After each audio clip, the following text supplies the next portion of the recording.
for joining. To any of our speakers, thank you for joining. Lindsay Mendelson will be adding you as a presenter and into our queue. If you find your video turned off and yourself silenced, it is hopefully because you are not supposed to be speaking yet. But if there is a problem, definitely text or call Lindsay.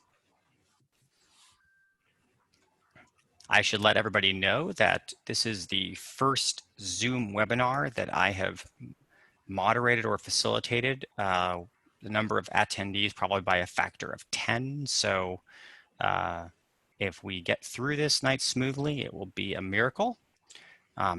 We now have all of our presenters here. So for the fourth time, I can officially introduce myself. My name is Josh Tolkien. I am the director of the Maryland chapter of the Sierra Club. I am joined tonight by the executive director of the Maryland League of Conservation Voters, Kim Coble. We will be your co-host tonight, and welcome to the 2020 Environmental Legislative Wrap-Up. First, a technology check. If you are a participant, your video and audio is off. That is because we have so many people that we wanted to make sure that it was possible for you all to hear clearly. But we will be taking questions throughout this event from the participants. So if you want to ask a question, you should go to the bottom of your screen where there is the Q&A button, and you should submit your questions that way.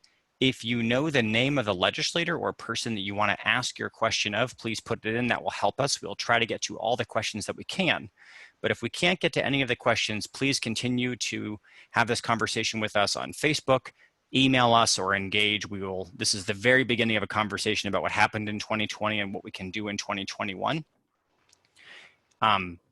Secondly, every year Sierra Club holds our environmental wrap-up. Normally we hold it at Denizens Brewery in Silver Spring as one of our ways to support local environmental businesses. As part of this event, we've been encouraging everyone to consider supporting a local environmental business, grabbing your food and drink from there. Many of you told us you did, so please feel free to throw in the chat box if you partook from a business that you want us to give a shout out to. We will give them a shout out. Just enter that into the Q&A as a way for us to remember the importance of us supporting the local environmental businesses in our area. But again, thank you so much for joining. We have a really good evening ahead. The Sierra Club and the Maryland League of Conservation Voters work every year to pass strong environmental legislation in Maryland. We're joined by dozens of other amazing environmental organizations and thousands of volunteers from across Maryland.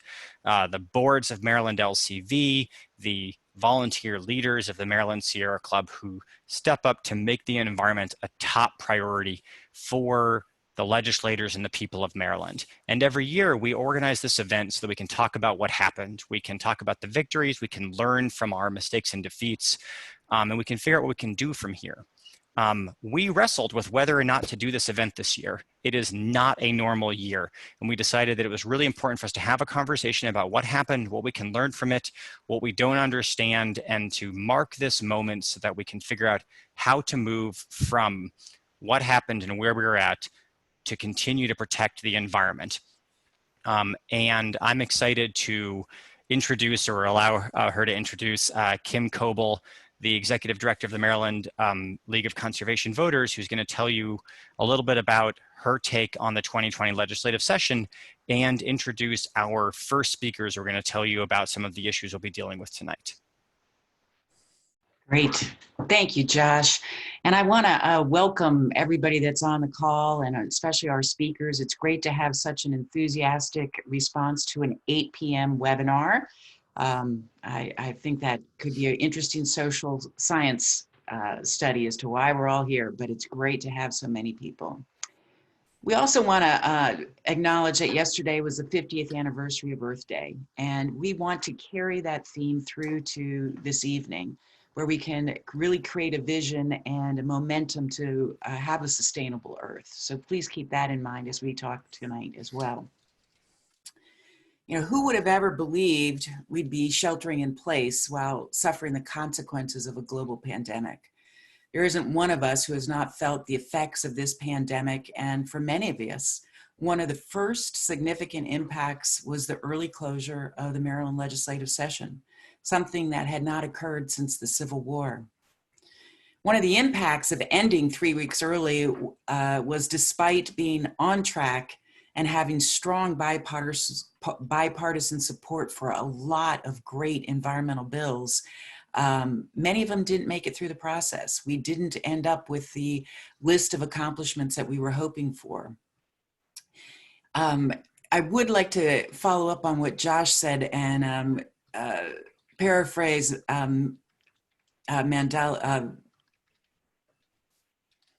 Mandela, and who said that that he never lost. He either won or he learned. And that's the theme for tonight, that we didn't lose these bills. We learned a lot in the process. So we're better equipped to hit the next legislative session. The 2020 session included some of the strongest group of climate-related bills that the state has ever seen. And it struck me as I was preparing for this evening's discussion that if all these bills had passed, Maryland would have jumped ahead of every other state in the efforts to fight climate change. But the good news, as I was saying, is that we're postured well for the future. We have bills drafted, we tested strategies, and the best news of all, we have some amazing legislative champions. Tonight, we're going to hear from 7 legislators who will discuss 7 different climate-related bills. We'll have time for a few questions, and I want to express on behalf of the Maryland League of Conservation Voters and the Sierra Club our sincere gratitude to each of the legislators that are here tonight and to each of you. Not only you giving your time tonight, but more importantly, we are in great gratitude for your unwavering commitment to a cleaner climate and a healthier Maryland. So with that, I'd like to introduce Senator Craig Zucker, who represents District 14 in Montgomery County, where he has served as a senator since 2016 after 5 years in the House of Delegates. He has a strong voice for the environment and serves on the Budget and Tax Committee. He has a lifetime Maryland East LCV score of 98%. And this year, Senator Zucker championed several important bills on transportation, both including funding and electrification of the transit system. I also want to introduce Delegate Brooke Lehrman, who represents District 46 in Baltimore City and has been a leader in environmental legislation since she took office in 2015. In addition to her lifetime score of 100% from Maryland LCV, she was named Legislator of the Year in 2019 for her leadership in the styrofoam ban. In 2020, Delegate Lehrman was the primary sponsor on environmental priorities of transit funding, enforcement, and plastic bags, which she'll discuss later this evening. Senator Zucker and Delegate Lehrman are going to discuss the Maryland Transit Administration Funding Bill, SB 424, and House Bill 368. The Maryland Transit Administration released a capital needs inventory in July of 2019 that captured and quantified the capital investment needs for a 10-year period they needed to address the bus systems, the commuter buses, the commuter trains, metro, light rail, etc. The bill required the governor to include appropriations from 2023 to 2027 from the Transportation Trust Fund that would go to the administration for the operation and capital expenses that are needed to support a reliable and safe and equitable transit system. So with that, I'd like to turn it over to Senator Zucker and Delegate Lehrman. Thank you very much. Delegate Lehrman, do you want to go first? Or would you like me to go first? I mean, it's whatever. Why don't you start and I'll back. Okay, sounds good. So first of all, thank you for having me. Josh, Kim, everybody that's on the call, thank you for your great advocacy around issues that are not only important to our state, but really important to the country and the world when it comes to moving us to a place where we can be proud of for our children, where we have a cleaner environment and are making smart policy. And let me also salute Delegate Brooke Lehrman and the other great champions for the environment. I mean, we really worked hard on this investment bill, but this was something that Delegate Lehrman brought to my attention to see where I could be helpful. But this was really her piece of legislation that she championed. I followed her advice, and she was just very conscientious, and I just really appreciate her reaching out to me and being a great teammate, where we tried to really fix a problem that we saw that was broken. Before I get into a little bit of the legislation, sort of what happened, and then Delegate Lehrman, who's an expert on this, can also fill in. I mean, it was just a strange session. I feel like one of the things that I want to convey to the leadership on the call and those that are listening in, that anything, you know, there were some big pieces of legislation, including the investment bill, that may have not passed. And I don't believe that that's a reflection of the lack of will by the legislature. I think a lot of it had to do with the lack of time by the legislature.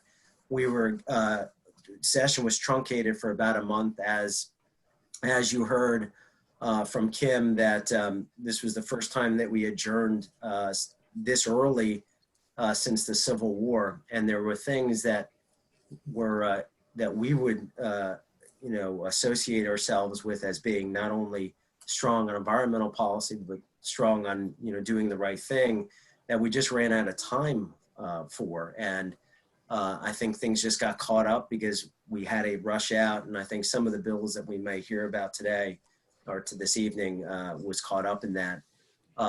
In terms of the Transportation Safety and Investment Act, as Delegate Lehrman has said many times, we've had a $2 billion really need when it comes to our transit. I'm sure Delegate Lehrman can talk personally about what she's seen in Baltimore City in terms of the broken down transit.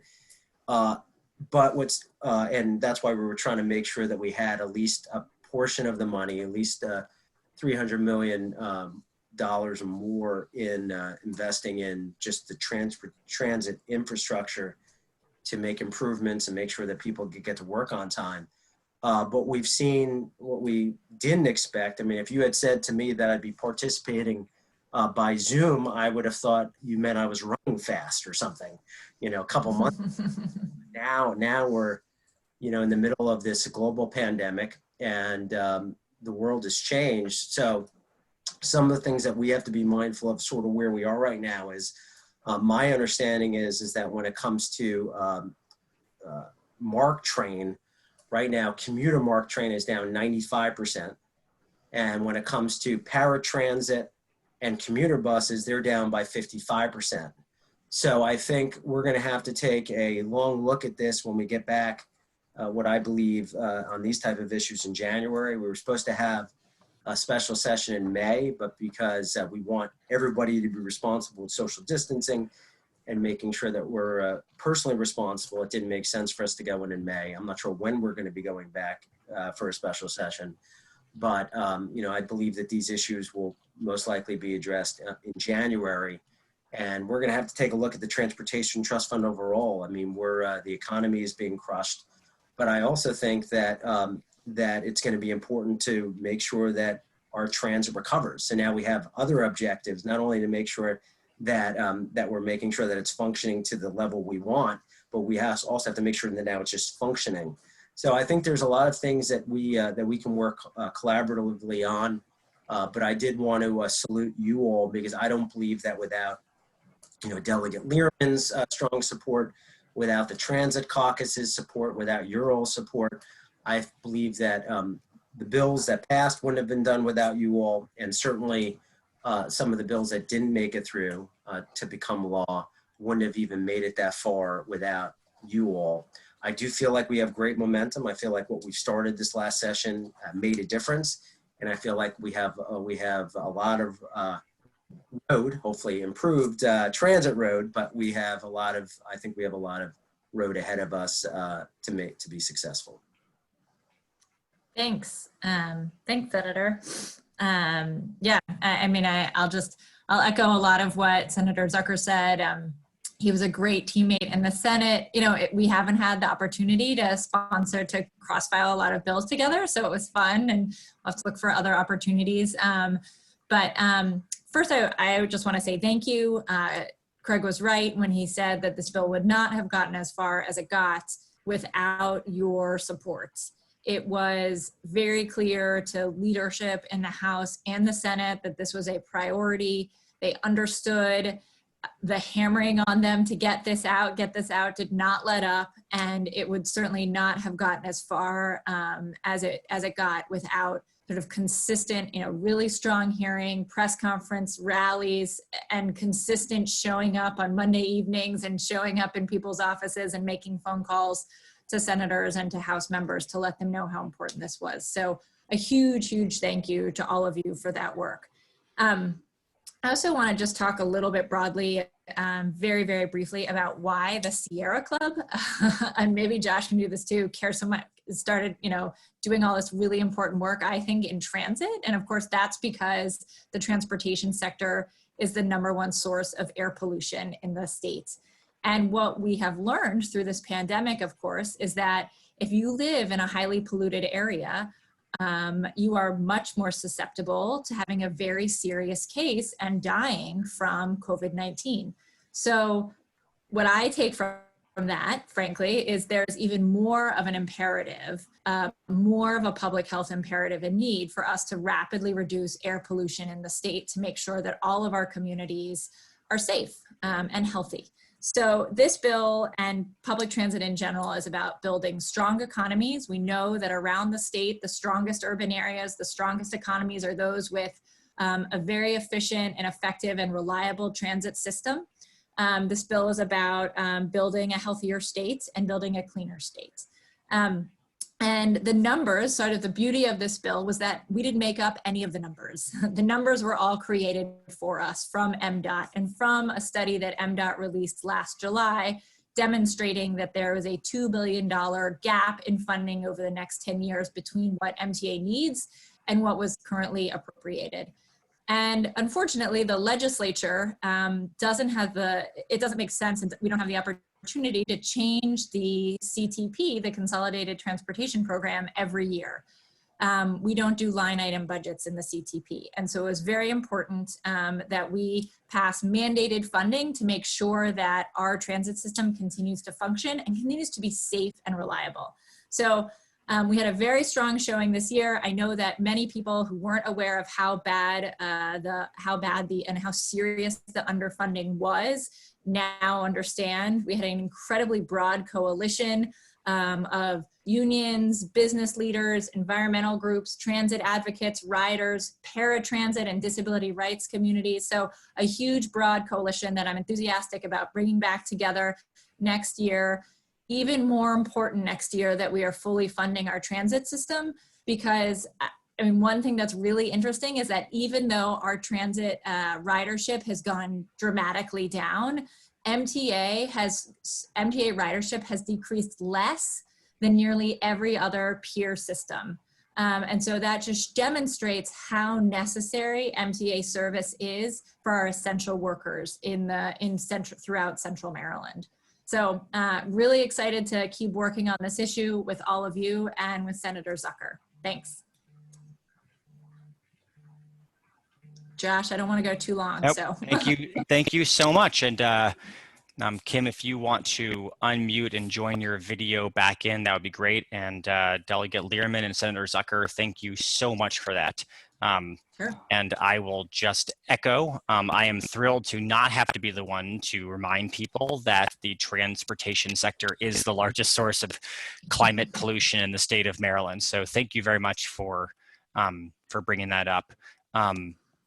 Kim Coble is going to take the first bite at the apple on follow-up questions, and then for the rest of the evening, I will be transmitting questions from the audience, as well as people who pre-submitted their questions. And Kim, just so you know, you are still on mute at the moment. Okay, thank you. Yeah, thank you very much. I actually think that this is one of the most important bills that we have moving forward. And I would like to ask each of you to provide a little perspective on the likelihood of this funding bill moving ahead when we know we're going to have some fiscal constraints because of the virus in the state of Maryland. Sure. I mean, I can start and then Senator Zucker can add anything if he wants. I think, so one of the things that we're fortunate about is that there was a very broad coalition, national coalition of people lobbying for funding through the Federal CARES Act, to have funding to replace some of the funding that's being lost due to decreased ridership on transit. And so there is money that's coming to MTA and WMATA. WMATA is going to get about $1 billion total, and MTA, I believe, I didn't write it down, but it's I don't know, it's less than that. I want to say it's around $350 million. So that will be incredibly helpful. Of course, usually the funding for transportation doesn't come out of the general fund. It's a separate pot of money from the Transportation Trust Fund. And so I think what we are looking at in terms of transit funding and transportation funding going forward is not a concern about as much about what the general fund decline is, but what the Transportation Trust Fund decline is. And that is also going to take a huge hit because it's funded by gas taxes and no one's driving, which is why our air is so clean right now.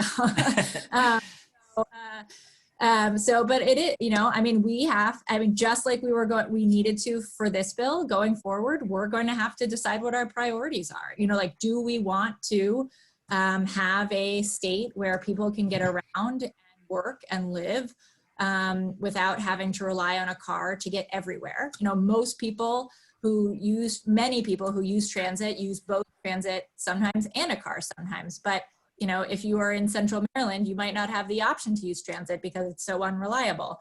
And of course, there's a Central Maryland transit plan that's being created, and MTA is still working on that to project further what we should do. But this is about safety too, about making sure there's track maintenance, making sure there's positive train control, things that WMATA has done because of the dedicated funding that the legislature passed a couple years ago for them. So I think it's important that we're going to have to pick some priorities. And so people are going to have to make it clear that this should be one of our priorities. Thank you. And the only thing I'd add is I do think that there's going to have to be, and there's going to be a lot of discussion about a future state commitment, because you're going to have those riderships that have to ride and those people that choose to ride.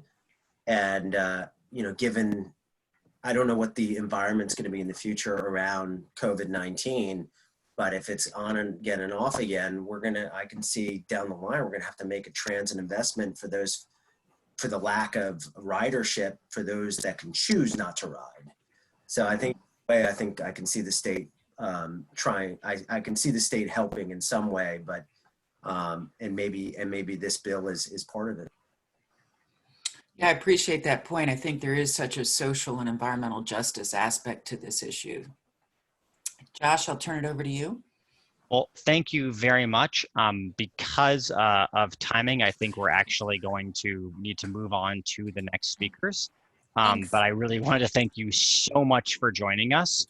Next up, as we manage our transition, we're going to be moving on to Delegate Jared Solomon, who's going to be talking to us about highway expansion and P3 legislation. And I will be turning over to Kim to be doing the introduction. Thank you, Josh. And I'm really pleased to introduce Delegate Jared Solomon, who represents District 18 in Montgomery County and was first elected to office in 2018. He serves on the House Appropriations Committee and is a member of the Maryland Legislative Latino Caucus. And as Josh mentioned, he's going to talk with us about the Highway Expansion Bill, which was HB 1236. And it tasked the Maryland Transit Administration to develop a pilot program to establish a Maryland area regional commuter train service between Union Station in DC and Alexandria Station in Northern Virginia, as well as a pilot program to establish the train service between Perryville, Maryland and Newark, Delaware. Delegate Solomon is also going to talk about the Public-Private Partnership Bill, HB 1412. And this bill established a public-private partnership oversight review board. And basically the purpose of the review board would be to study public-private partnerships and see how we can make them more usable, friendly, and what the infrastructure needs are and how best to advance these in the state of Maryland. So with that, I'll turn it over to Delegate Solomon. Kim, thank you so much. And I want to echo the sentiments of my colleagues who spoke earlier, Delegate Lehrman and Senator Zucker. It is just a pleasure to work in Annapolis with the League of Conservation Voters and with the Sierra Club, and whether it's on this legislation that we're talking about tonight, or on a whole host of other bills that may not always make headlines, but are just incredibly important to the work that we do. You all are there. The folks on this call are there, and the volunteers around the state are there, and it would not be possible to do what we do without your help. And I think that really frames the conversation around particularly the P3 bills. I know there's a lot of disappointment among folks who are fighting the highway expansion, on the widening of the Beltway of 495 and the widening of 270. There's a lot of disappointment that we haven't been able to get bills, across the finish line just yet. But we have made unbelievable progress in improving what started out as just a terrible project and is still not a great project by any stretch, but is demonstrably different than it was when it first started out, 2+ years ago. And it's because of the advocacy of so many of the folks, part of the Sierra Club, part of LCV on the call tonight, and a variety of other organizations. But we would not be where we are without that work. So there are a couple of other bills that I did just want to touch on to give credit to some of my colleagues who couldn't be with us tonight. Although I know Delegate Barve is going to be on talking about another set of legislation later. I wanted to mention two other bills. There's House Bill 1220, which is the No Lexus Lane Act, which would have required any setting of tolls or changing of tolls to have to be approved by the Board of Public Works. And that was Chairman Barve's bill. It passed the House, unfortunately didn't pass the Senate. And then my colleague, Delegate Corman, who represents the Bethesda area, had a bill, HB 1249, the Maryland State Department of Transportation Promises Act, which basically would have codified into law all of the promises that the Department of Transportation and the Board of Public Works have made around the P3 project. So things like making sure that actually, if this project goes forward, that 10% of toll revenues go towards the transit fund, that loans have to be paid off when they're taken out from the Transportation Trust Fund, that there's a monorail study, that there's a transit feasibility study on the American Legion Bridge. Things that sound great when you're talking in the Board of Public Works, or when you see quotes in the Washington Post or in the Baltimore Sun. But when push comes to shove, MDOT does not have the greatest track record recently. The Nice Bridge comes to mind, the greatest track record on following through on public commitments. And this bill would have held them to those public commitments. Again, that passed the House, unfortunately did not make it through the Senate. And I think, Senator Zucker's point was spot on. A lot of these bills, I think, would have had tremendous support in the Senate. If we had had a full session, if we had had another, 3 or 4 weeks remaining to be able to work kinks out, to negotiate with our counterparts, on these bills in the Budget and Tax Committee. And unfortunately, we just ran out of time. The last, 2 weeks of session were really kind of a crazy rush to make sure that we finished the budget, both the capital and the operating side of things, that we passed, a couple of must-pass pieces of legislation that dealt with the pandemic. And so there's a lot of really great stuff that, did not make it across the finish line, not because there was not support, just because there was not enough time. And I think Senator Zucker is exactly right. A lot of these bills will start with a tremendous amount of momentum when we come back, either in some future special session or next January in 2021. So with that, I want to move towards the other two bills that were mentioned in the intro. So the first bill is House Bill 1424, the P3 Oversight and Review Act, which was a piece of legislation that I introduced beginning actually in the 2019 session, where it passed the House, was unfortunately unsuccessful in the last week in the Senate. We brought it back this year. We made a couple of changes to it. The sort of most important provisions of the bill are around financial oversight and review of P3 projects. And I think what was really significant this year with the bill, unfortunately, some of the pieces in there wouldn't apply to the Beltway project because the P3 designation has already been given to it. But what was so critical about this bill was not only there are pieces in there that would impact the Beltway around financial oversight, requiring a credit review and impact to the state's bond rating for any contracts that would be signed, as well as looking at the credit worthiness of subcontractors that might be part of a contract. But what was really significant going forward would be that it would really make some, we thought, critical changes to the P3 statute that the state has, so that we wouldn't get into a situation that we're in now, where really, in some ways, you know, 3 people in the state, or really just 1 person when you think about it. You know, the Board of Public Works is made up of 3 people: the governor, the comptroller, and the state treasurer. And if the governor is putting a proposal forward, that really means that 1 of 2 people need to support that proposal for it to go into effect. And the way the P3 statute exists right now, we've essentially written the legislature out of that process. We don't have a role unless we you know, we choose to you know, take away the authority or stop a project with legislation. There's nothing really that we can do. And I think many of us find that incredibly frustrating. I think our constituents find that really frustrating. We're sent to Annapolis to, you know, represent the views of our constituents and be able to have insight and review and oversight over these types of projects. And we really don't, unfortunately. And so this bill would have restored what I think, and many of my colleagues think, is an appropriate balance. So in addition to the financial oversight piece and the requirement that an environmental impact statement have to be finished before a P3 designation can be given, the new piece that we added in this year was essentially an oversight and review board for P3 projects, modeled off of what the state of Massachusetts has in place, you know, to allow essentially a nonpartisan entity to be able to review these projects and give advice, give an unbiased view of what these projects will mean for the state. And then, you know, they would act as an advisory capacity to the General Assembly, to the Board of Public Works. They would be made up of appointees from, you know, a variety of different places: the governor, the Senate president, the speaker. And we thought that would be a great addition to, again, making sure that we knew what we were doing when we're confronted with these projects. And then the other piece, which I think was would have been incredibly impactful, is a requirement that essentially it's written into the bill that there is a year grace period, essentially, before any sort of P3 designation can go forward. And what that would do is allow the legislature the opportunity to essentially review or study the decision that the Board of Public Works made and give us at least 1 full legislative session, if we chose, to pass legislation to undo that.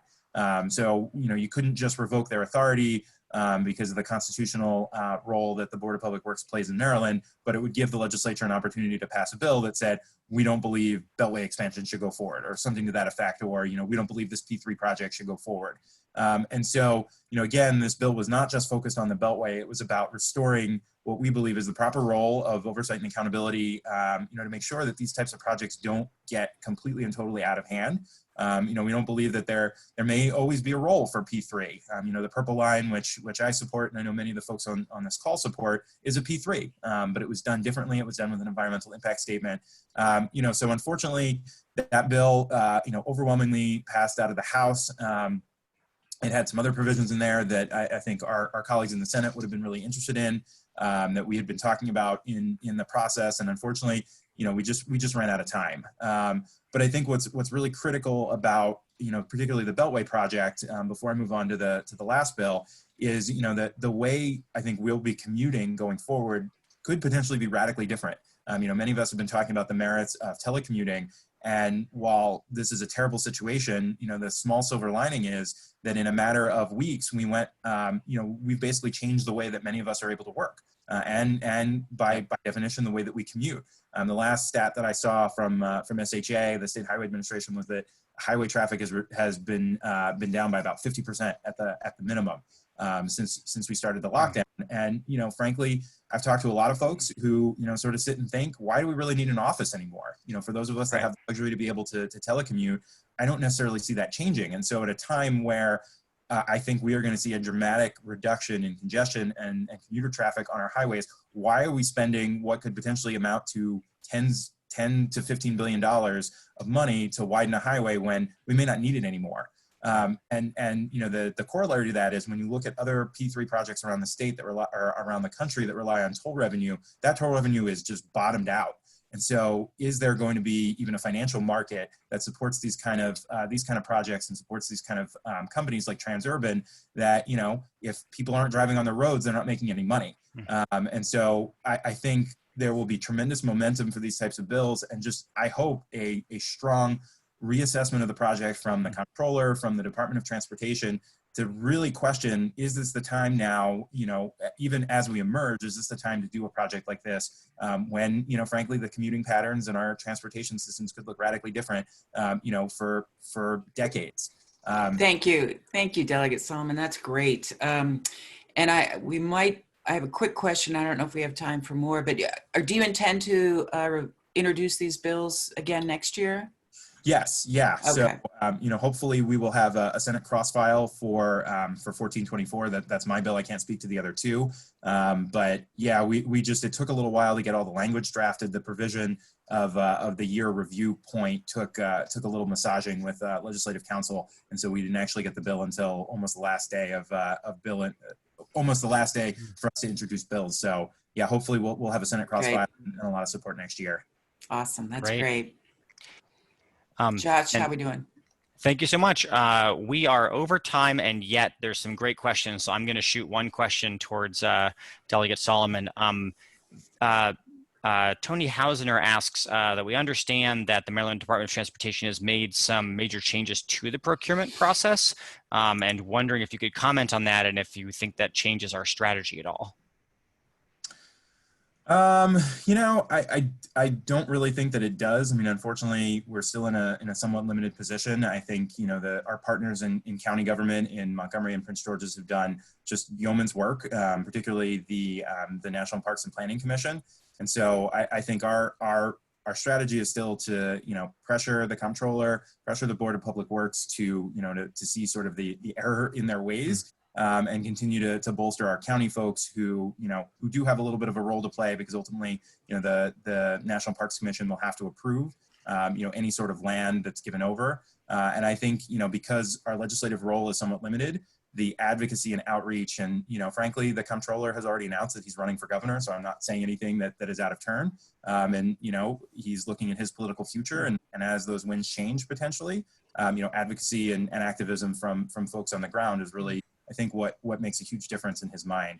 And Josh, the last thing I will say, I do have to thank Delegate Lehrman and Senator Zucker on our MARC expansion bill that was mentioned. I didn't get into the details on that, but that would not have been possible without their help. Delegate Lehrman was our floor leader, and appreciate the support of the Sierra Club and LCV in getting that bill out. It was a fun footnote. It's the last bill of the session that actually passed at 456. So we hope when we emerge from this crisis that an expansion of MARC service in all parts of the state will be a big piece of the economic recovery. Well, thank you, Delegate. And I'm going to ask one more question. If you can give us a quick answer on this. It's not a quick question. We've had several questions asking us about specific legislators, and I'm not going to name names, but a concern that there are a few legislators who have been opposing this project. And the sense that we really need the public to get more involved in order to be able to move some of the impediments and obstacles that remain, let's say, sort of unilaterally supportive of this project, regardless of the details. I was just wondering if you had any words of wisdom or guidance for activists who are concerned about this issue, of what we can be doing right now, between now and the next session, to raise awareness and perhaps move any of the legislators who seem to be dug in on this issue. Yeah, that's a great question. I'll try to give a quick answer. I honestly don't think it's rocket science. I don't think there's anything special that needs to be done except continuing to, do the grassroots work. I think we always forget that legislators are most responsive to the people who live in their district. And so, having somebody contact another legislator that represents, another corner of the state isn't particularly helpful. I'm at its base, we're worried about the people who elect us. And so I think it's having those conversations with the organizations that are in those districts that those members represent. And it's continuing to educate. I think, again, where we are in our commuting patterns and in our work patterns going forward, I think we'll have a tremendous change on how some people may view this project. And frankly, we're looking at a $2.8 billion hole potentially in our revenue. And so, the idea that we should take a risk on widening a highway when people may be telecommuting for the next 3 years, I don't think sits well with a lot of fiscally conservative members of the chamber. And I think that's a really persuasive argument to make to folks from people who live in their districts. Thank you. Thanks. That's phenomenal. So in the spirit of thinking locally, I did want to give a shout out to a couple of our attendees who wanted to promote the local businesses that they purchased from coming into this event. La Prima Catering in College Park, April's Table Atwater, and unsurprisingly at Galway Bay in Annapolis. If you chose to support a local business in the spirit of this event, please feel free to add it into the Q&A. We're really encouraging people to be thinking about supporting local business, particularly local environmental businesses during this time. And I also want to remind people that we are pushing this out over Facebook. This is on Facebook Live right now, so if you're not doing anything, please go over to the Sierra Club Maryland page, find the Facebook feed, and share it. It's really important that we're trying to use this moment to reach out to new audiences. We cannot canvass and go door to door and knock on people's homes. That would not work. So we do need to be helping to, we need all of you to be helping spread the message and share this person to person. So please use your social network. Next, we're actually going to be asking Kim to introduce Delegate Brooke Lehrman and Senator Malcolm Augustine, who will be talking to us about the plastic bag ban. Thank you, Josh. It's a pleasure to have Delegate Brooke Lehrman again. Just really quickly, she represents District 46 in Baltimore City and is an environmental rock star, who I've already introduced. And then Senator Malcolm Augustine, another rock star, is in his first term representing District 47 in Prince George's County and serves on the Senate Finance Committee. Prior to his 2018 election, Senator Augustine was active in the Prince George's County community as a member of the board of directors of the Washington Area Metropolitan Transit Authority and the Washington Suburban Transit Commission. And in 2020, Senator Augustine and Delegate Lehrman were the primary sponsors of the legislation to ban plastic bags. That was SB 313 and HB 209. This bill prohibited the distribution of plastic carryout bags at the point of sale. As it was introduced, the bill required retailers to charge a customer 10 cents or at least 10 cents for each durable or paper bag that a customer would use instead of a reusable bag, although that provision was stripped out before it came to a vote. It also created a penalty for a retailer that didn't adhere to this and violated the law. So with that, I'll turn it over to Senator Augustine and Delegate Lehrman. Well, thank you very much. I just want to first of all, just say thank you for hosting this event and for being such tremendous advocates, both the Sierra Club and LCV on so many important efforts. I like what was mentioned earlier when Senator Zucker was talking about his work with Delegate Lehrman. This is a similar case where Delegate Lehrman really led the charge on this, and it was a tremendous team effort. We didn't quite get there. She did her part. She got the bill, sort of a change bill that finally got over to the Senate. And we were able to get it out of the committee, out of the Finance Committee, which I know I was very proud of. But we literally did run out of time on the floor. And but I feel very strongly that we'll be very well positioned next year on this. Of course, the caveat to that is it will be a new world next year.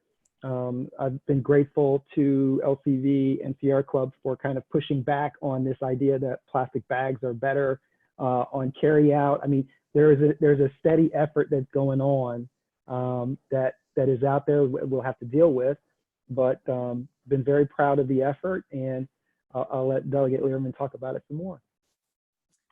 Sure, thanks. Yeah, it was great working with Senator Augustine.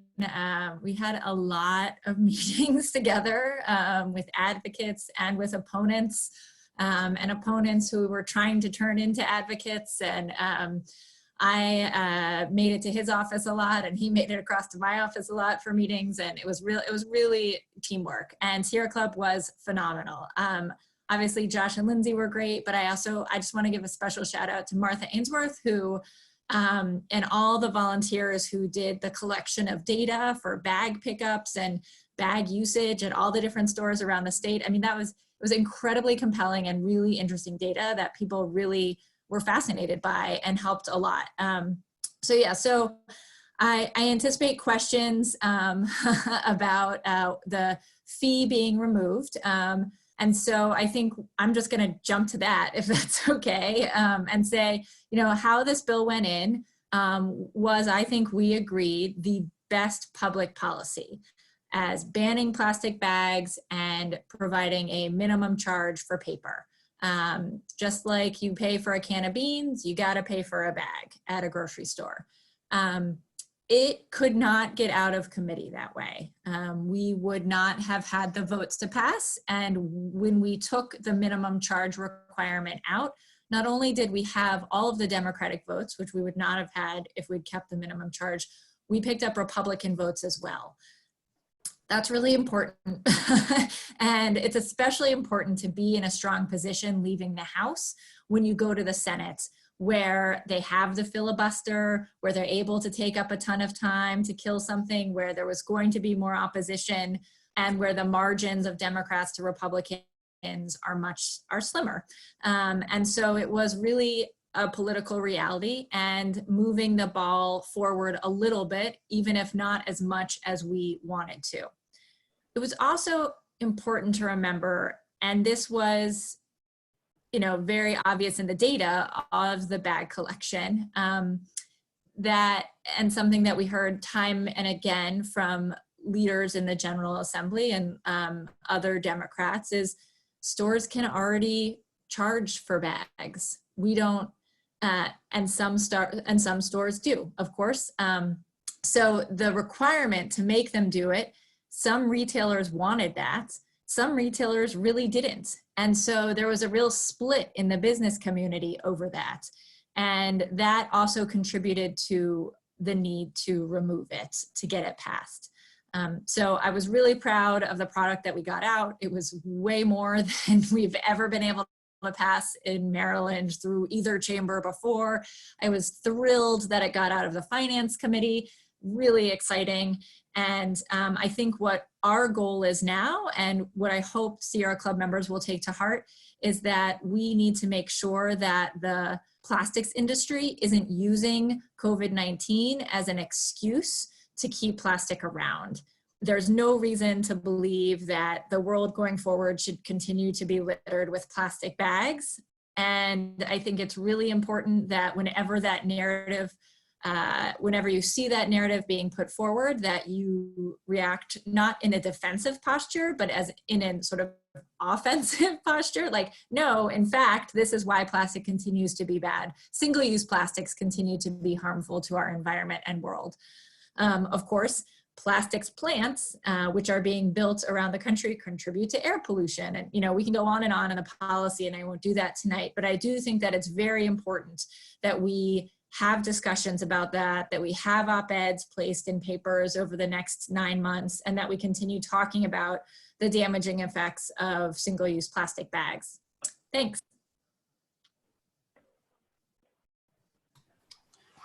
Thank you. Oh, go ahead, Josh. No, I was just going to cue you. Please go ahead.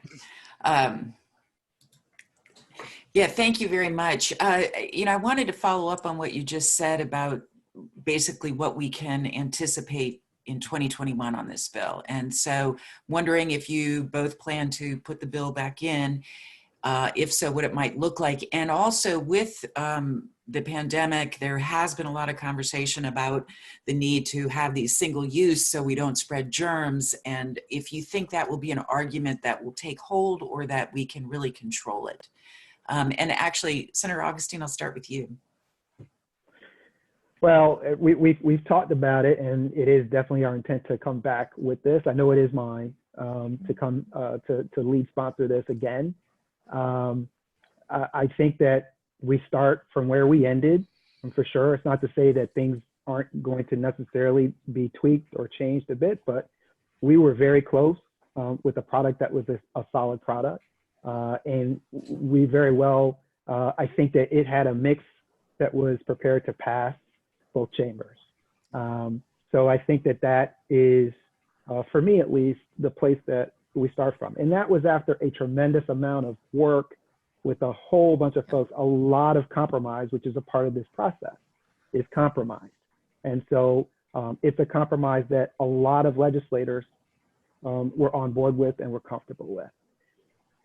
I think that Delegate Lehrman talked about the concerns, as did I just mentioned it sort of as well, of what the plastics industry is doing. But the arguments are just so strong against single-use plastics, and we'll work very hard. And I would also say that our colleagues, that's what was the strongest part, at least in the Senate, was that folks felt most strongly that the single-use plastics were just bad all the way around. That was very consistent, and I think really was at the heart of the support for our bill.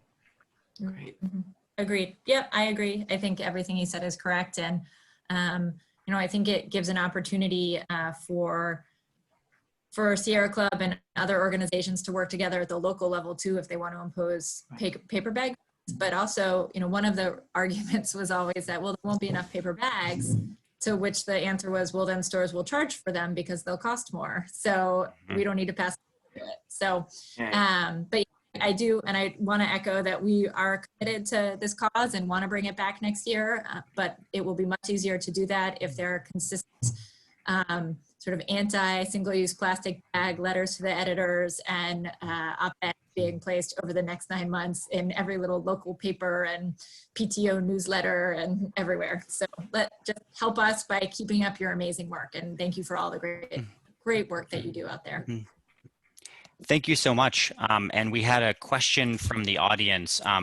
One question I'm going to combine two is, I understand that a delay has been proposed for the start of the bag ban due to the pandemic. I believe that that's a question in reference to Baltimore, but I also know that Montgomery County proposed and considered actually sort of stalling its bag fee for a little while, and they chose against it. I was wondering if you could comment at all on the local plastic bag legislation. Delegate Lehrman, you mentioned a strategy from the plastics industry to make an association here, but I think that is a topic of conversation, and it would just, if you have any sort of advice for advocates dealing with these issues at the local level.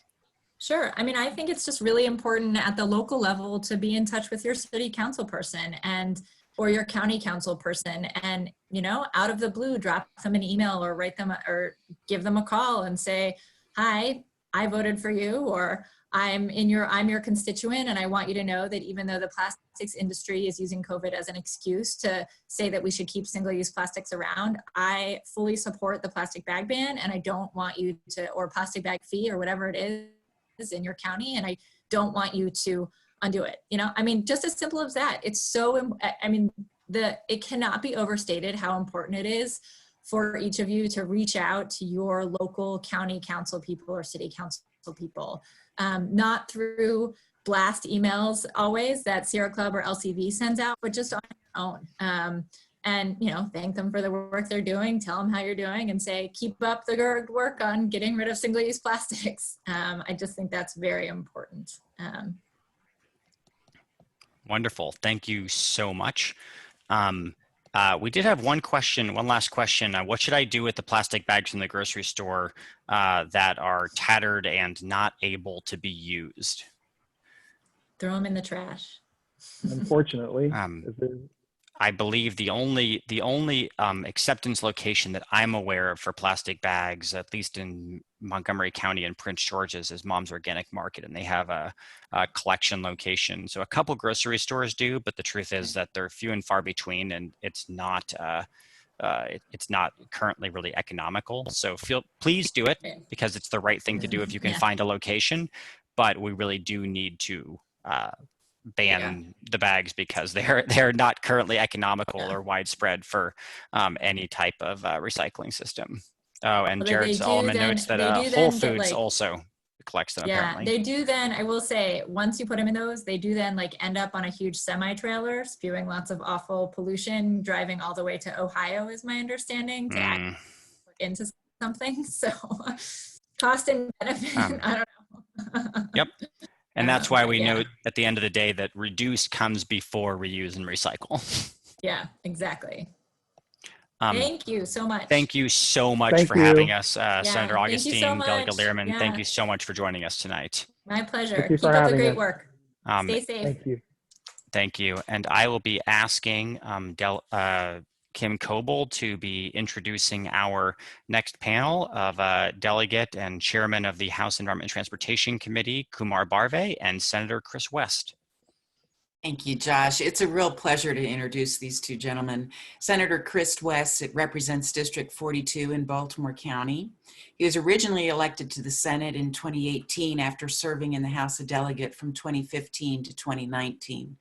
He serves on the Judicial Proceedings Committee and was a primary sponsor of several environmental bills, including phasing out coal-fired power plants.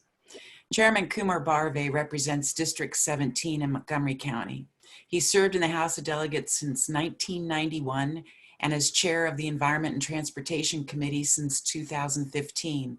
His lifetime Maryland LCV score is 92%, and he received a 100% vote in our most recent scorecard. And Senator West and Chairman Barve are going to talk to us about moving beyond coal, Senate Bill 887 and House Bill 1545. This bill developed a time frame between 2023 and 2030 to phase out Maryland's last 6 coal-fired power plants. Additionally, and probably more importantly, the bill created the Fossil Fuel Community Transition Account, which would help to address worker and county and communities that would be affected by these plant closures. So with that, I'll turn it over to Senator West and Chairman Barve.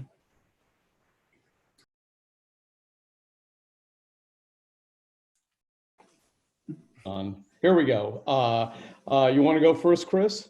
No, I was going to let you go first. Okay. Okay, great. Well, first of all, it was a great honor to work with Josh, Jen, and Dave from the Sierra Club, and it was a great honor to work with my friend Chris West as well on this important legislation. You know, there needs to be a little bit of a precursor here. This is legislation that's been attempted for many years by the Sierra Club and the League of Conservation Voters. An understanding was reached very early on in the process that this wouldn't be possible unless the buy-off of the workers who would potentially, well, not potentially, who would lose their jobs in these coal-fired power plants, unless an accommodation could be made, really that there was no way forward. And I have to say that on our side, certainly, we made a very Herculean effort to reach out to the labor community over many, many years. And really, we didn't get through to them until Chris and I introduced the legislation this year. And, you know, I'm not going to argue to you the reasons why coal should be phased out. The marketplace is already phasing it out to a very great extent. But, you know, the fact is that it's the dirtiest way to produce electrons in our grid. But unfortunately, the unions, the folks who represent those workers, were just really not at all interested in compromising on this. And so we're going to have to rethink our strategy for the future. My understanding is that on the House side, at least, and Chris, you can tell me what happened on the Senate side, I wasn't there. On the House side, we, the environmental community, were very respectful of the time of the Economic Matters Committee, and we had one panel with 3 witnesses, and the opposition had, well, 3 hours of testimony against the bill. And so that kind of soured the opinions of the members of the Economic Matters Committee.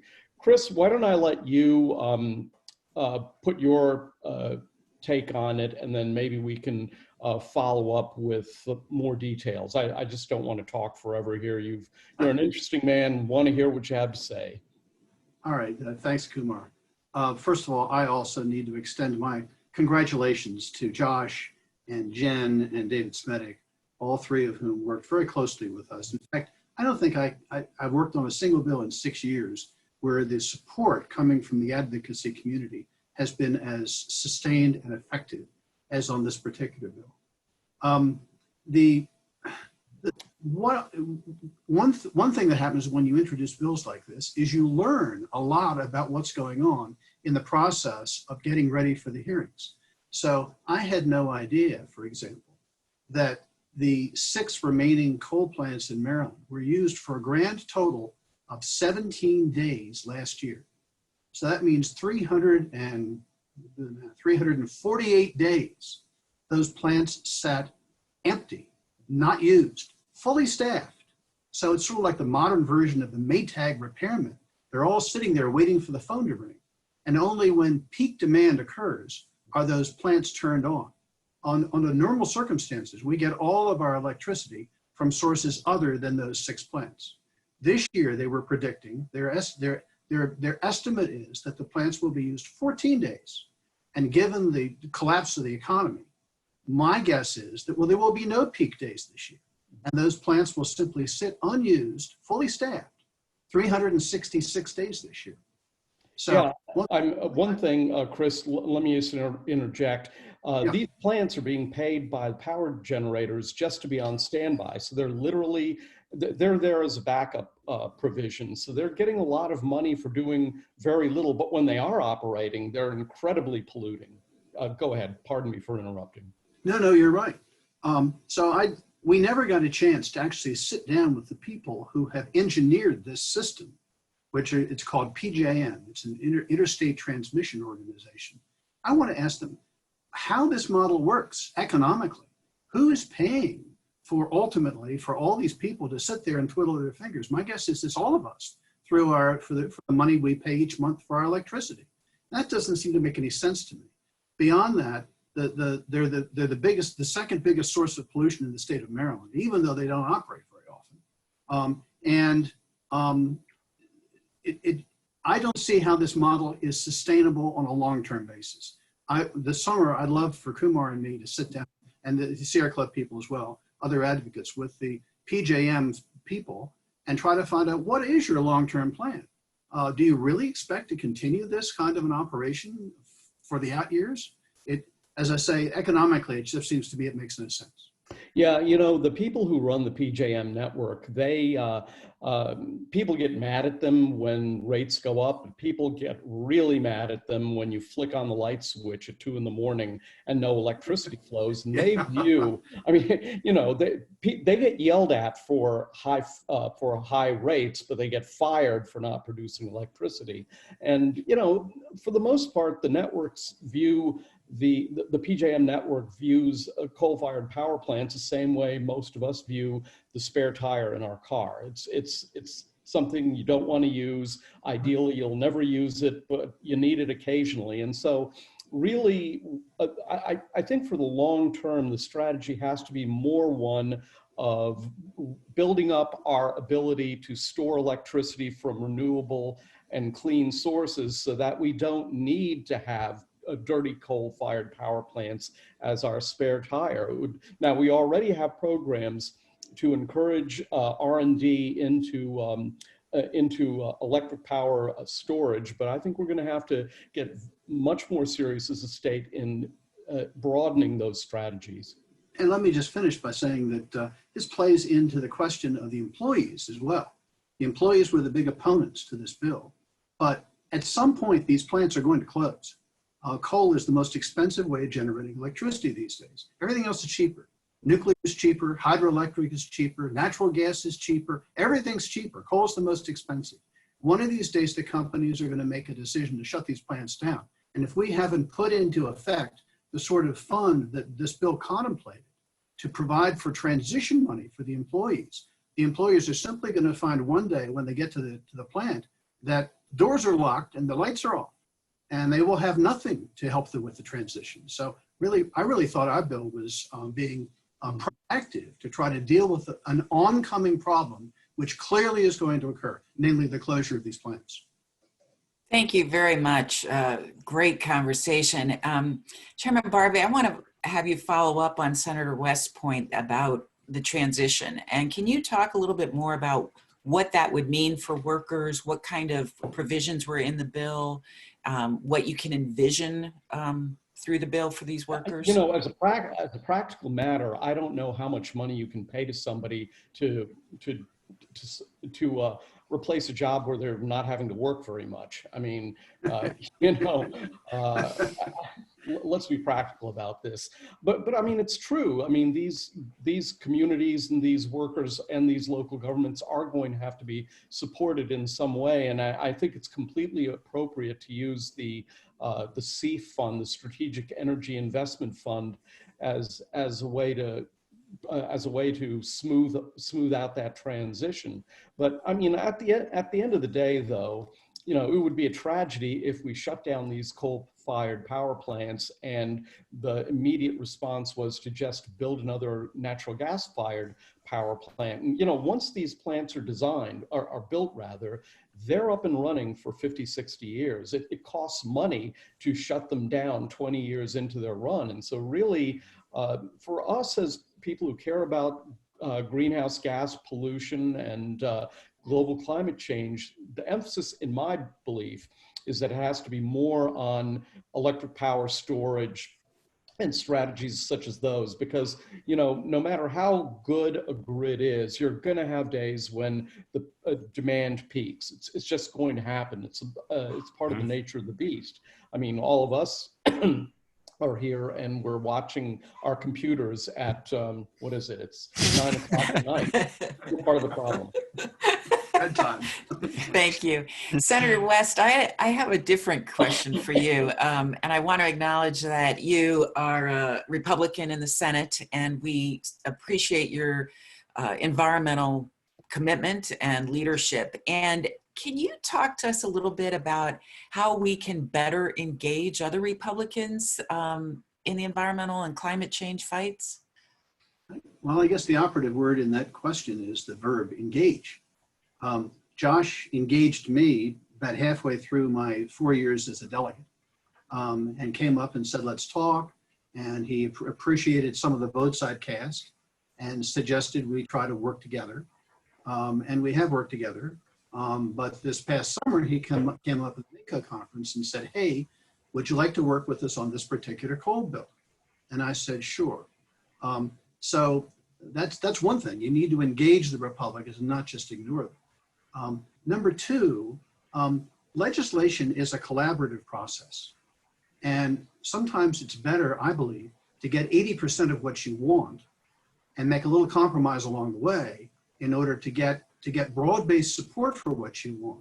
Because, you know, in this century, we've had an equal number of years in which we've had a Republican governor as opposed to a Democratic governor.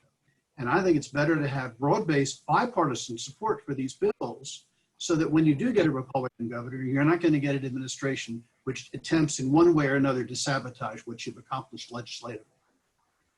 Thank you. Thank you. Those are great questions. And thank you, Senator West and Chairman Barve. It's really been a pleasure working with both of you, and your passion both for winning and for these issues and for finding a strategic path forward has really been something that's made this an encouraging fight despite some of the setbacks. I've gotten two great questions I wanted to pass along. The first one is one we heard a lot, which is, if we don't use these coal-fired power plants very often, why should we put the effort into trying to close them down? Well, let me say that they aren't used very often, it's true, but when they are in use, they're unbelievably dirty. I mean, they make up for all the time that they're not on, trust me. Thank you. And I think that is the stat that we've been trying to share with people over and over, is that despite how rarely they run, they are still the largest polluter from the entire electricity sector. Yeah, the second largest polluter in the state. In the entire state, yes. Traffic being the number one. And then I wanted to note that we had several questions and comments about what we can do to fix the PJM grid, the grid that Senator West was referring to. And for fear of the rabbit hole that would bring us down, I don't want to actually ask that question, but I want to note that one of the topics that we're going to be getting to in some future webinars and events and discussions are the changes that are happening in the electricity sector, in the PJM grid, and that what we, and specifically the state of Maryland, the legislature, can do. But I see Chairman Barve itching to get a word in, so I'm going to I'm just going to say this. I don't think the fault is with the PJM grid. I think they do good work. They've accommodated and absorbed all the renewable energy requirements we've put on them. I don't think the problem is them. The problem is simply the engineering difficulty associated with making sure the electrons are flowing 24/7. And, you know, if somebody wants to if you have a sleepless night, you want to watch the late movie or binge watch, you know, Game of Thrones at 2 in the morning, you need electricity. Well, fair enough. And it's all the more reason for us to be making that investment in energy storage. Right. Exactly. Well, Chairman Barve and Senator West, thank you so much for joining us. And we look forward to working with you and looking forward to the amazing and robust grassroots movement that we know is going to be finding a way to activate despite our stay-at-home orders. And I'm going to be asking Kim to be introducing our last speaker, Delegate Lori Charkoudian. Thank you, Josh, and definitely not least. Delegate Lori Charkoudian represents District 20 in Montgomery County. She's been a member of the House of Delegates in 2019 and sits on the House Economic Matters Committee. She received her PhD in economics from Johns Hopkins University, and she has a 100% lifetime score from Maryland LCV. She's going to talk to us about two bills. One is the Public Service Commission test, HB 531, SB 656. And this bill requires the Public Service Commission to evaluate and consider the impact of an application on climate change, including greenhouse gas emissions, the climate effects of different power generation technologies, and also to determine if these would be consistent with the state's climate commitments for reducing greenhouse gas emissions. The other bill she's going to discuss is the Community Choice Energy Bill, HB 561, SB 315. And this bill allows for a community choice aggregation, which would allow for local communities to negotiate directly with energy utilities to set strong renewable energy goals and lower their electricity rates. So with that, I'll turn it over to Delegate Charkoudian. Great. Thank you so much. Thanks to everybody for being here and hanging in there. And thank you to Sierra Club and LCV and all the activists on this call who worked with us throughout the session to make it, to continue to keep the environment and climate front and center on the issues we're working on. Let me start by saying that the local food that I had tonight was kale and potatoes from the Crossroads Farmers Market. So it was delicious. Thanks for asking. Hopefully y'all can come over for dinner once we get through this time. So in terms of talking about these two bills, I want to start by talking about the one that's related to the consideration of climate change in Public Service Commission decision making. And so folks probably know that the Public Service Commission makes a range of decisions that are related to electricity, that are related to our grid, and that are related to also including things like rates and mergers and so on. And so while we think a lot about most of our shift to renewable energy coming out of policies from the legislature, we actually have a lot of our policies in the specifics of our generation and grid upgrades that get made at the level of the Public Service Commission. And so what we learned over the last year was that our Public Service Commission actually, while there's a general reference to the Public Service Commission considering environmental issues in their decision making, there's not an explicit direction to the Public Service Commission to consider climate and climate change in their decision making. And there was in fact a process that the Public Service Commission went through related to the Crane plant, in which a number of community groups asked the commission to consider the impact actually of climate change on the plant. And the decision that was made by the Public Service Commission explicitly stated that the statute doesn't direct them to consider climate change.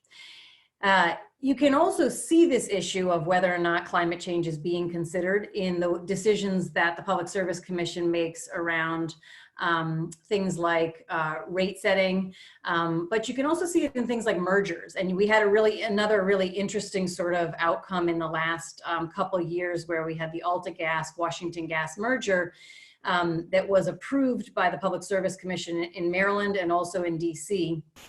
And in Maryland, the Public Service Commission approved the merger with an agreement with the Maryland Energy Administration's request that part of the merger conditions was that AltaGas, Washington Gas would put money towards a natural gas expansion fund in the state, essentially expanding their own business and expanding natural gas, contrary to everything that we know about climate science. Whereas in Washington, D.C., where the PSC actually is required to consider climate in their decision making, they made a very different decision, and they actually have required Washington Gas to produce a plan that shows how the Washington Gas business model aligns with the state's climate change.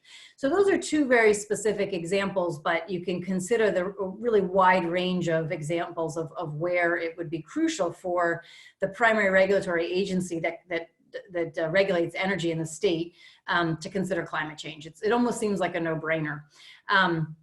And so the bill actually was partially required the consideration of climate change. The other thing that it required was the consideration of labor standards. And I think that's a really important one, the conversations that we've been having in this state about how do we transition to a more sustainable environment, but also how do we do it in a way that is just and right for workers, and make sure that we're building a new kind of an economy overall, one that is just and right for the planet as well as just and right for workers. And so the idea was that as we bring climate consideration into the Public Service Commission's consideration, all of these areas, rate making and mergers, and what happens with the kinds of generation that we're building in the state. All of these are areas where there's an important consideration for labor as well. And so the bill was one that had the support of LIUNA, the laborers union, as well as the environmental groups. So great bill. Unfortunately, it got caught up in the sort of ending of our session ending early. I think that's sort of the story on a lot of these bills that we're talking about tonight. It seems that we had the ability to make progress. It had started to move in the Senate, and it just didn't get to move in time for the end of session. And I think that's just the case for too many of our bills this year, sadly. The second bill I'll talk about is community choice energy, and the basic idea behind community choice energy is we like to describe it as energy democracy. It gives local government, municipal or county government, the ability to aggregate and purchase energy on behalf of all the residents. And so it's been used across the country in the 9 other states that allow it to get lower rates of energy for residents, as well as to increase the renewable content in the mix, and in a lot of cases to get close to or to get to 100% renewable energy well before the rest of the state gets there. The other thing that's really exciting about community choice energy, again, in this democracy piece of it, because it's the local control and residents that get to have input into their energy purchases, is that in a lot of cases it also leads to more local generation, more development of renewables on a local level, storage, and so on. And so it has the ability to not only have sort of local control over the energy mix, but also create jobs locally in the green economy. So that bill was one that was, it was a hard-fought bill, and it was hard-fought by all of the utilities. We're fighting against that bill. It was a sort of interesting energy policy fight because, in theory, they, we have consumer choice in the state, and so you would think that utilities wouldn't be bothered by consumers sort of leaving the standard default service, but it turns out that they are allowed to earn a certain small percentage on the default service, and so it's worth dropping a good chunk of money in the legislative process to save a couple $1 million a year, even if that's not a lot on their bottom lines. I guess it's worth fighting for. And so we had an incredible activist from across the state really working on this. In the end, we had within the Economic Matters Committee, there was a compromise reached to make it a pilot program, and the pilot was going to be for Montgomery County specifically. And the reason for that was that Montgomery County was the county who was sort of out front in requesting this, because Montgomery County has a goal of reaching zero greenhouse gas emissions by 2035. And really the only way to do that in the electricity sector is if they can be purchasing all the electricity on behalf of all the residents. Montgomery County had this as a request and a priority, and had made that request. And so ultimately the Economic Matters Committee decided to move it forward as a pilot for Montgomery County, with the possibility of expansion once there was more data about how it played out. And so that got out of the House and went over to the Senate. But again, it got there maybe 3 or 4 days before the end of session. And I think at that point, there just wasn't enough time to get that out of the Senate Finance Committee and then onto the floor. And so that one also didn't make it out as a result of the pandemic. I will stop there and take questions either related to those two, or I think there might be one that's related to plastic bags being incinerated, but I'll let you guys tell me what you want me to answer. Thank you, Delegate Charkoudian. It's two really, really important bills.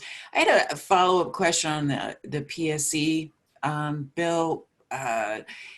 What do you think the crux of the opposition is, and how do we counter that moving forward? What were the lessons learned about that? You know, there was not much opposition in a public space. And so of course, one of the things that we know is that there's opposition that's happening quietly, potentially, that's killing a bill, but there wasn't a lot of public opposition. Right. I think that was a bill that really you know, again, we kept talking about it as a no-brainer. And that's why I think that one we can move forward next year with sufficient time. I think there's no reason that we can't move that one forward. Great, good. Josh, you want to ask questions coming through? I was trying to find the one about the incinerator too. If you want me to answer it, it's about the plastic bags. Yeah, there was a concern about maybe the drop-off and people bringing plastic bags back to drop-off centers because they were ending up in the incinerator. I don't know if you could comment on that, if that is true, and if so. Yeah, so a separate bill that I had that also didn't make it out, this one actually was voted down in Economic Matters, was related to the fact that right now, in the way that we count recycling in the state, incineration can count towards either the reduction credits that a local government receives if they use an incinerator, or the ash from the incinerator, which goes to landfill, gets to count as recycling because it's used as landfill cover.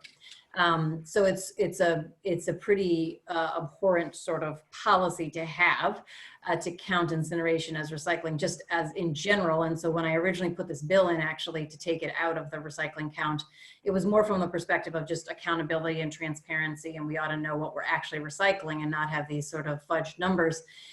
What we found out, though, is that moms who had been collecting plastic bags and paying a company to take those plastic bags and quote unquote recycle them, found out that that company was actually incinerating them. And apparently the company pointed to the fact that Maryland includes these incineration credits in the recycling numbers as justification for, you know, for that decision. And so, so that bill, actually, it was duly assigned to Environment and Transportation and Economic Matters. It got out of Environment and Transportation, and it actually was voted down in Economic Matters. I actually think it was voted down because people were confused between it and the renewable energy, the RPS. I think folks may have thought they were voting on that piece of it. It was one of those like very late, last minute kind of votes that was taking place. But, you know, I think it gives us a chance to, and because when you're the second committee on a bill, you don't get to hear the hearing. So nobody in Economic Matters actually heard the hearing about the bill. It just kind of came over to them, and they had a lot of hearings about the RPS bill. So I think that's kind of where it got caught up. So if we choose to bring it back next year, which I probably will, we'll just make sure we go one-on-one with everybody and make sure they understand the bill. Well, Delegate Charkoudian, thank you so much. And as a proud resident of District 20, it is also a pleasure to have you on. You are probably only a few blocks away, but in the digital landscape and stay-at-home orders, it feels like a world away. But thank you so much for joining us digitally tonight. Pleasure. I have the pleasure of doing the wrap-up tonight. I'm going to start off with the way that I usually start my lobby trainings, which is to tell you, lobbying is not the pathway to a revolution. Lobbying is what we try to do to get a critical bill across the finish line. And this inside baseball is critical. It's not the way that we're going to create an entire clean energy revolution, but it is the way that we push critical pieces of legislation just over the finish line. And what you've heard about tonight are not just the impediments that happened with time, but also all of the different ways that a really good effort can get sidelined by inside baseball and lobbying and secondary committees and opposition. And we know that the ways that we win in a normal year is from a good combination of our own inside baseball lobbying and from a really strong, massive public movement. And what League of Conservation Voters, Maryland League of Conservation Voters, and Maryland Sierra Club, and so many others bring to the table is the ability to help guide and shape that massive movement to have the biggest impact in Annapolis. So normally the question is, what do we do now? And normally I tell people you're going to hit the streets, you're going to go door to door in those swing districts, you're going to knock on the doors of all of the people in the districts, of the people who didn't vote for our bills, and we can't do that right now. So we are working really hard to figure out how to guide advocacy during this bizarre period. And what I want to tell you is A, we're working really hard, and B, we don't have it figured out. We're going to try to figure out the best strategies to connect you with your legislators, to provide education and organization. And I want to encourage each and every one of you to not assume that we have it figured out and to take the initiative. If you think you have an idea about how to reach out to your legislators, how to set up an in-district meeting and invite your friends onto a Zoom call or Google Hangout or Skype or an AOL chat, this is a time for people to be stepping up and taking initiative and redefining what activism looks like, because a lot of our models, petitioning and sitting outside the farmers market, those are out the window. And so this is actually a really exciting time for innovation. We have time between now and the next legislative session to talk to our legislators about these issues, to remind them that even though we are dealing with this critical crisis, this is a time that it's more important than ever to be protecting the environment, because those that are most vulnerable to environmental harm are also the ones who are most vulnerable to the risks of the health impacts of the coronavirus. And we know that this is the same environmental justice issues that we deal with, of disproportionate impacts on those either with disproportionate pollution or lack of access to healthcare. That's all amplified right now. So this is an important time for us to be navigating the complex communication, but still finding a way to stand up for the environment, to say that it's incredibly important for us to be protecting the environment while protecting people's health. And I just want to invite all of you to be joining us as we try to figure out how to be doing this. And I wanted to give a special thanks to our amazing legislative champions who came on tonight, to our wonderful partners at the Maryland League of Conservation Voters, and especially to all of you for joining. You are the lifeblood of this movement, to the volunteers and activists who are hitting the phones and email and coming out to Annapolis. We know that this is the core of the movement, and we really, really appreciate all of you joining. And you should stay in touch with Maryland LCV, that is doing some really important information about the upcoming election and registering and new voter advocacy tools.